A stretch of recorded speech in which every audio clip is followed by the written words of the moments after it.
Hello, welcome to the video introduction to your first major writing assignment, A Place of Memory.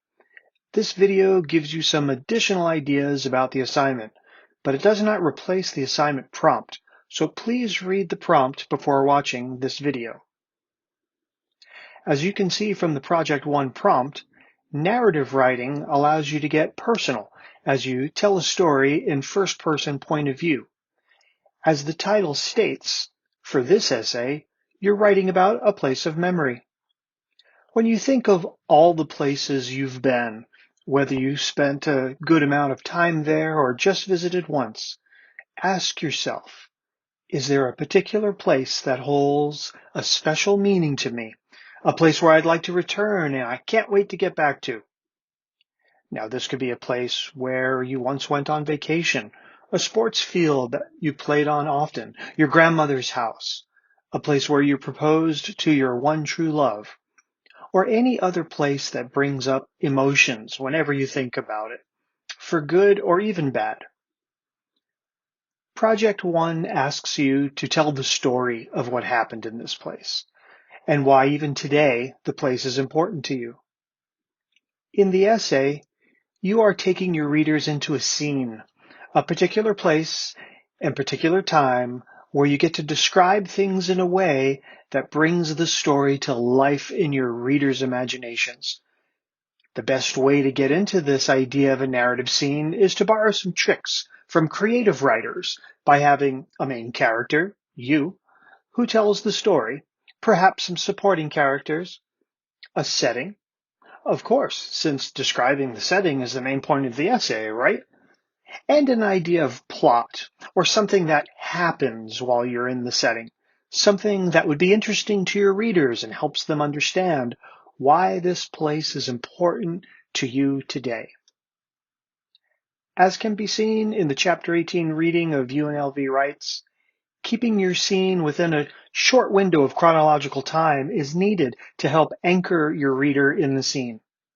So instead of narrating a story about your childhood trip to San Diego and all of the great things you did there over a week, perhaps choose just one day, the day you went to SeaWorld perhaps, and then take your readers to that time when you sat in the splash zone with your sisters and got soaked by a killer whale after he leaped out of the water, and you were forever terrified afterwards that he was going to eat you whenever you went near.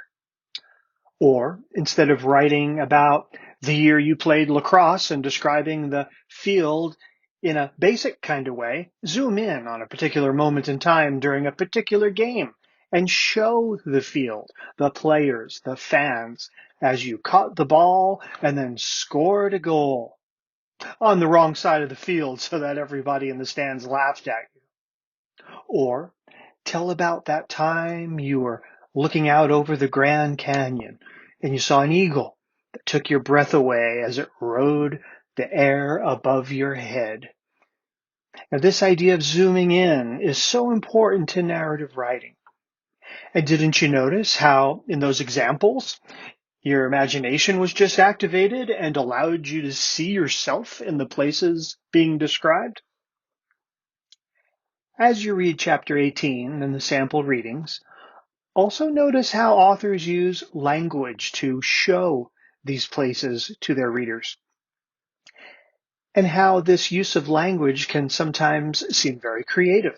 Project 1 allows you to be creative as well. In this assignment, you'll work on your descriptive skills as you use language to show scenes and places to your readers. Being able to describe things accurately and vividly is one of the fundamental skills that plays a major role in many types of writing, from describing a problem you'd like to solve in a grant application to creating a user manual for a piece of equipment. So be a little daring. Play around with descriptive details to help narrate the sights, the sounds, and other sensory elements that will help bring your story to life in your readers' imaginations.